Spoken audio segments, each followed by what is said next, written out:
안녕하세요, 사진 찍는 회계사입니다. 제가 항상 리뷰 말미에 직접 구입을 하게 되면은 언박싱 영상으로 찾아오겠습니다 라고 말씀을 드리는데 바로 오늘이 그 시간입니다. 제가 지난번에 리뷰했던 니콘 26mm f2.8 팬케이크 렌즈도 구매를 해가지고요. 근데 사실은 이 렌즈는 제가 원래 리뷰 때 쓰던 그 제품을 반납하지 않고 구매를 했고, 덕분에 그 예판 사은품이라 되나? 아무튼 뭐 이 사은품이 몇 개 도착을 했는데 아직 박스를 개봉을 못했어요. 너무 바빠가지고 사실 이거 사놓고 지금 쓰지도 못하고 있네요. 그리고 나서 소니 50mm 1.2 렌즈를 처분하고요, 50mm 1.4 렌즈를 구입을 해가지고 이렇게 배송이 왔습니다. 그럼 간단하게 언박싱을 해보도록 할게요. 먼저 그 니콘 거 여기 사은품 온 거부터 한번 따볼게요. 뭐가 온지도 솔직히 잘 모르겠는데 뭐가 온 거지? 짠짠짠. 요즘에 너무 바빠가지고 신경 쓸 뭐 겨를이 없었어요. 다음 거래 명세서 있고요. 박스가 엄청 요란한데 안에 든 거는 되게 작았네. 뭐냐? 이 액세서리 슈 커버를 줬구나. 오, 좋네요 이거. 이게 느낌도 금속이고 훨씬 괜찮네. 감사합니다. 잘 쓰겠습니다. 다음 소니 50mm 1.4 G마스터 렌즈 개봉해 보도록 할게요. 이것도 사실은 박스가 어저께 왔는데 어제 그 언박싱 영상 찍을 그게 없어가지고 뜯어보지도 못했어 지금. 역시나 소니는 계속 그 공홈에서 사면요 이런 식으로 그 완충제를 종이로 된 걸 줍니다. 이게 환경 보호하는 거라서 좀 느낌이 그 비닐보단 못하지만 어쩔 수 없죠. 개 중에는 이게 원가 절감이라는 분들도 있는데 제가 알기로 비닐이 더 쌀 거예요. 이게 아마 모르긴 몰라도 원가가 더 나갈 겁니다. 그래도 뭐 환경 보호라는 게 이렇게 좀 불편하고 그런 면이 다 있는 거죠. 짠. 오, 박스는 저도 처음 봐요. 리뷰할 때는 박스 없이 그냥 제품만 오거든요. 짜잔. 예쁘게. 옳지. 오케이. 역시나 보지 않을 종이가 있고요. 렌즈 파우치가 안에 있습니다.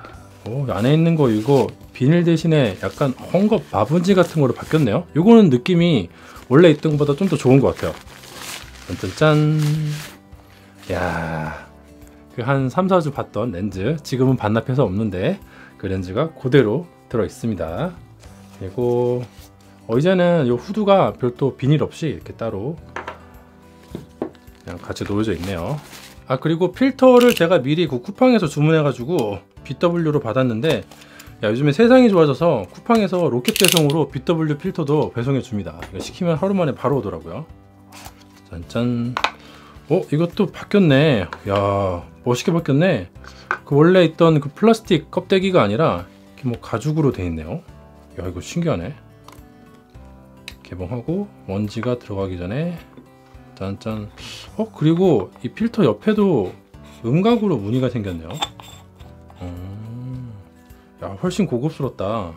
물론 이제 후드를 장착을 하면은 보진 않겠지만 마음에 드네요.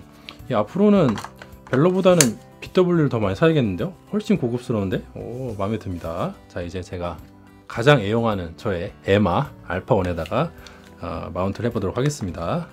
이 렌즈 첫 마운트네요. 아이고 저처럼 언박싱 못하는 유튜버도 없을 거예요. 야, 이 맛이지. 좋습니다. 아주 좋네요. 이렇게 간단하게 언박싱을 마치도록 하겠습니다. 자, 그런데 제가 원래 50mm 1.2 G마스터 렌즈를 가지고 있었는데 굳이 이걸 왜 샀나?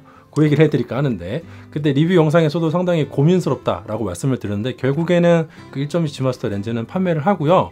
요거를 이제 신품으로 구입을 했는데 그 첫 번째 이유는 화질 차이를 느낄 수가 없었기 때문입니다. 제가 한 3주에서 4주 정도 여러분들 쓰시기 전에 미리 써보면서 50mm 1.2 렌즈랑 같이 있었으니까 뭐 이것저것 비교를 해봤는데 정말 그 화질 차이를 느끼기가 어려웠어요. 체감이 잘 안 됐어요. 이게 주변부에서 차이가 좀 있는 것 같긴 하지만 어차피 50mm 렌즈로는 인물 촬영을 하니까 그 주변부는 배경에다 블러가 돼가지고 아웃포커싱 돼서 다 날아가서 뭐 화질 차이를 느낄 겨를이 없잖아요. 그리고 초점이 맞은 중앙부나 그 살짝 옆 이 중간 부분은 어차피 둘 다 너무나 샤프해서 제가 그때 사용하고 있던 알파7 R5라든지 지금 제가 정말 좋아하는 알파 1에서는 굉장히 고화소임에도 불구하고 차이를 못 느끼겠어요. 둘 다 굉장히 샤프하다. 물론 MTF 점수 자체는 제가 측정했을 때 1.2가 압도적으로 높게 나와서 제가 뭐 광학의 왕이라고 했지만, 그게 이제 점수랑 다르게 실제 체감은 진짜 비슷비슷했어요. 물론 이제 그 먼 원경을 촬영을 했을 때는 1.2가 뭔가 조금 더 그 컨트라스트가 주변부에서도 살아있는 느낌이 나긴 했지만, 어차피 인물 사진 찍는데 그 차이를 막 그렇게까지 크게 체감할 수 있는 문제는 아닌 것 같습니다. 그리고 두 번째 이유는 무게가 가볍기 때문인데요. 제가 35mm 렌즈를 정말 애용을 하는데 가끔은 이 35mm 말고 50mm를 들고 나가고 싶을 때도 있거든요. 근데 그때 50mm 1.2 G마스터가 그 스펙 대비해서는 가벼운 거 맞지만 그 자체적인 무게가 상당하기 때문에 사실 외출할 때 거의 들고 나간 적이 없어요. 이 외출을 하면서 50mm 1.2 G마스터를 마운트하는 횟수가 거의 뭐 없다시피 하기 때문에, 물론 이제 뭔가 내가 각을 잡고 촬영을 한다거나 페이 촬영을 한다거나 아니면은 그 뭐 100일, 200일 촬영 이렇게 뭔가 이렇게 각을 잡고 촬영하는 케이스에는 무조건 1.2 G마스터를 우선적 사용했습니다만은, 그냥 외출할 때는 50mm를 쓰고 싶다가도 무게 때문에 3호금을 쓰게 되더라고요.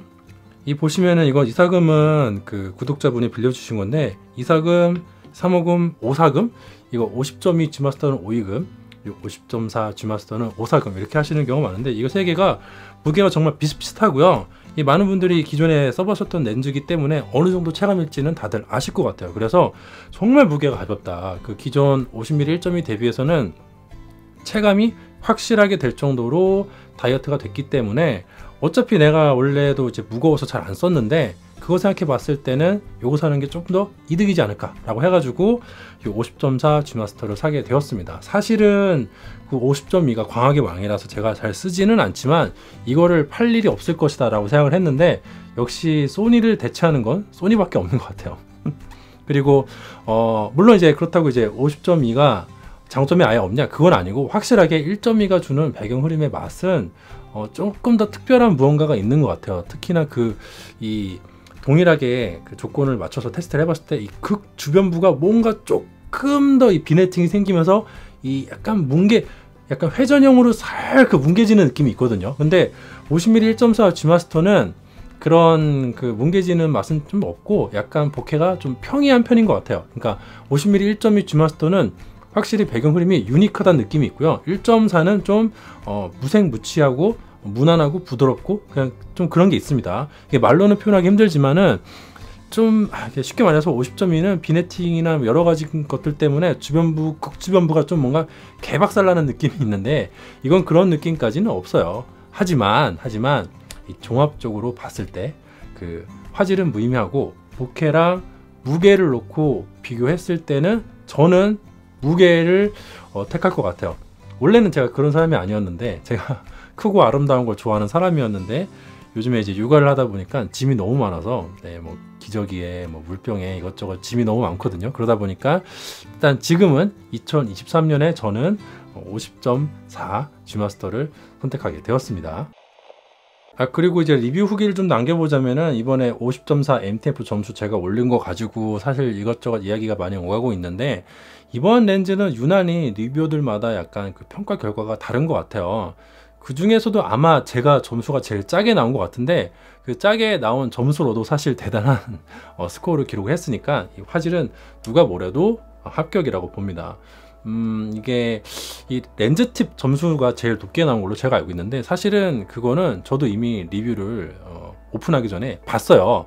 그러니까 그 봤으니까 제가 테스트한 거랑 결과 차이가 상당히 많이 나니까 저도 그 좀 영상 올릴 때 부담스러워서, 왜냐면 아무래도 이제 해외에서 유명 사이트에서 점수가 올라오면은 사람들이 이제 그게 정답이고 다른 결과가 나오면은 너는 오답이다 이렇게 나오는 경우가 많다 보니까, 일전에 그 제럴드 언던이랑 테스트 결과가 다르니까 그때 엄청 공격하신 분이 많았거든요. 그래서 저도 이제 그걸 미리 봤으니까, 그 제럴드 언던 때는 이제 못 보고 동시에 올렸는데 달라가지고 나중에 어우씨 이거 뭐야 했던 케이스고, 그래서 막 이마 테스트에 메일도 보내고 막 해가지고 결론은 뭐 내가 테스트한 게 문제 없다는 대답을 받긴 했지만, 어쨌든 이번에는 이미 렌즈 팁 점수를 내가 본 상태에서 영상을 올리려니까 좀 많이 부담스러웠거든요. 그런데 뭐 어쩌겠어요. 제가 테스트를 아무리 반복 수행을 해봐도 제 점수는 그게 적당하게 잘 나온 것 같거든요. 가장 좋게 나온 점수를 보여드린 것인데 이게 뭐 여러 가지 원인이 있겠지만은 제가 테스트하는 게 아무래도 이제 촬영 거리가 달라서 점수가 조금 짜게 나왔다는 게 정론인 것 같습니다. 제가 결론 내린 건 아니고 다들 그렇게 생각하시는 것 같고, 저도 뭐 딱히 거기에 반론을 제기하고 싶은 생각은 없어요. 제가 사용하는 차트는 가로 길이가 40cm 정도라서 그렇게 크지 않아서 촬영하는 게 꽤 가깝거든요. 한 1m 정도에서 촬영을 하게 되는데, 이게 50.4가 이제 원거리보다는 근거리에서 약간 화질 열화가 있는 것 같아요. 원거리는 정말 말도 안 되게 우수한데 근거리는 그것보단 조금 못한 정도. 그래도 열화가 있어도 테스트 결과가 상당히 우수했다는 게 좀 그 맹점이긴 한데, 아무튼 그래서 제가 리뷰에서도 원래는 이제 그런 말 잘 안 하는데, 이번 본 리뷰에서는 제가 요거 원거리에서는 점수 이상의 해상력을 느낄 수 있다라는 언급을 하기도 했죠. 실제로 렌즈를 사용하면서 그런 느낌을 받기도 했고요. 주변부가 4000점이라고 해도 될 정도로 정말 좋았거든요. 진짜 너무 좋아가지고 점수가 왜 이렇게 좀 렌즈 팁이나 내 느낌보다는 살짝 낮게 나올까 싶긴 한데, 뭐 그렇다고 제가 없는 거를 만들어서 조작을 해가지고 그 포토샵으로 숫자 바꿔서 보여드릴 수도 없고요. 저는 그냥 제 기준에서 열심히 테스트를 해가지고 보여드릴 뿐인 것 같아요. 뭐 해외에 있는 거랑 점수가 다르긴 하지만 여러분들이 해외에 있는 그 사이트 점수도 볼 수 있고 제 거 점수도 볼 수 있으니까 다양한 데이터가 있으면 좋잖아요. 그래서 다양한 데이터를 보고 종합적으로 판단하시면 될 것 같습니다. 보통은 제 테스트랑 다른 분들 테스트가 점수 자체가 완벽하게 일치하진 않다고 하더라도 추세 자체는 굉장히 비슷하게 나오는데, 이번에는 약간 차이가 있어서 좀 말이 좀 나오는 것 같아요. 그리고 그 소니 디지털 언패킹에서 보여주는 종합 점수랑 차이가 나는 이유는 이 테스트 환경이 달라서 그런 걸 수도 있어요. 제가 테스트하는 거는 그 투과식 반투명 그 필름에다가 크기가 그렇게 크지 않은데, 소니는 그 굉장히 커다란 종이에다가 이제 반사식으로 이렇게 조명을 때려서 하는데, 그게 테스트 환경이 달라서 그럴 수도 있지만은 소니는 종합 점수를 매겨서 발표를 하잖아요. 근데 저는 딱 중앙부랑 진짜 극주변부 완전 이미지 서클 끝단을 촬영해서 이 두 가지만 보여드리고요. 소니는 모든 영역을 다 테스트해서 종합 점수를 매깁니다. 근데 이게 제가 테스트한 부분, 즉 정중앙이랑 완전 극주변부 점수가 만약에 둘이 같게 나온다고 할지라도요, 그 중앙이랑 극주변부가 아닌 그 중간 영역 있죠. 그 중간 영역 점수에 따라서 종합 점수는 달라질 수밖에 없어요. 다 평균을 낼 때 완전 중앙도 아니고 완전 주변도 아닌 그 중간 영역 점수가 높게 나온다면은 종합 점수가 훨씬 높게 나오겠죠. 예를 들어 중앙이 100점이고 주변부가 50점이라면, 극주변부가 50점이라면 제 경우에는 그냥 중앙은 100점이고 극주변부는 50점이에요 라고 얘기를 하는데, 소니에서는 이제 그 중간 영역도 포함하니까 중간 영역이 100점이라면은 세 개 합계를 냈을 때 한 80점 넘게 나오겠죠. 근데 그 중간 영역이 50점이 나온다면은 합계를 냈을 때 뭐 한 70점 정도 나오겠죠. 여튼 왔다 갔다 할 거잖아요. 그래서 그 중간 영역을 종합 점수에 포함하느냐에 따라서 이 평가가 달라질 수 있는 부분이라고 저는 판단을 하고요. 그래서 저는 종합 점수를 보여드리지 않잖아요. 저는 종합 점수를 발표한 적이 없어요. 그냥 이렇게 전반적으로 중앙부랑 극주변부를 놓고 제가 이제 주관적으로 판단하는 나레이션을 넣을 뿐이죠. 물론 소니가 하는 방식이 조금 더 논리적이고 정확할 수는 있는데요. 그렇게 그 종합 점수를 뽑아낼 수 있는 기업용 이마 테스트 소프트웨어가 이제 가격이 더 뛰어가지고 거의 800만 원에 가까워서 그 촬영 장비 말고요, 소프트웨어만 라이센스를 지급하려면은 800만 원을 내야 되는데 제 기준에서는 무리입니다. 이게 소니 코리아가 하는 방식이 좀 더 그 논리적이지만 이 소니 코리아가 가지고 있는 현금이랑 기타 다른 자산과 제가 가지고 있는 이 자산은 압도적인 차이가 있거든요. 그래서 제가 동일하게 투자를 해가지고 테스트할 수 없다는 점은 좀 이해를 해주시고, 저는 이제 대신에 다른 그 회사 리뷰들, 다른 회사 렌즈들도 같이 리뷰를 하니까 저는 또 저만의 장점이 있다고 생각을 하고요. 저만의 그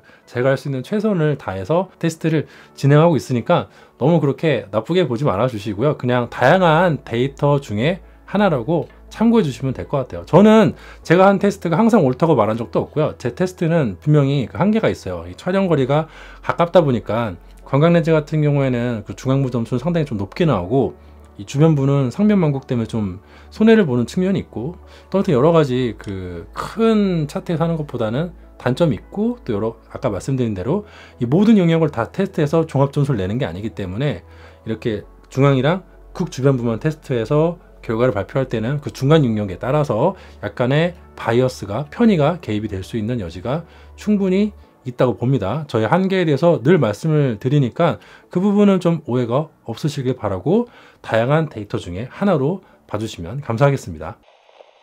아무튼 이렇게 제가 이번 감사 시즌을 지나가면서 트리플 크라운을 달성했는데요. 소니 알파1의 50mm 1.4 G마스터도 이렇게 구성을 마쳤고요. 그리고 라이카 M10에다가 35mm G미크론도 쓰고 있고, 이번에 니콘 Z9에다가 26mm 팬케이크 렌즈까지 구매를 했어요.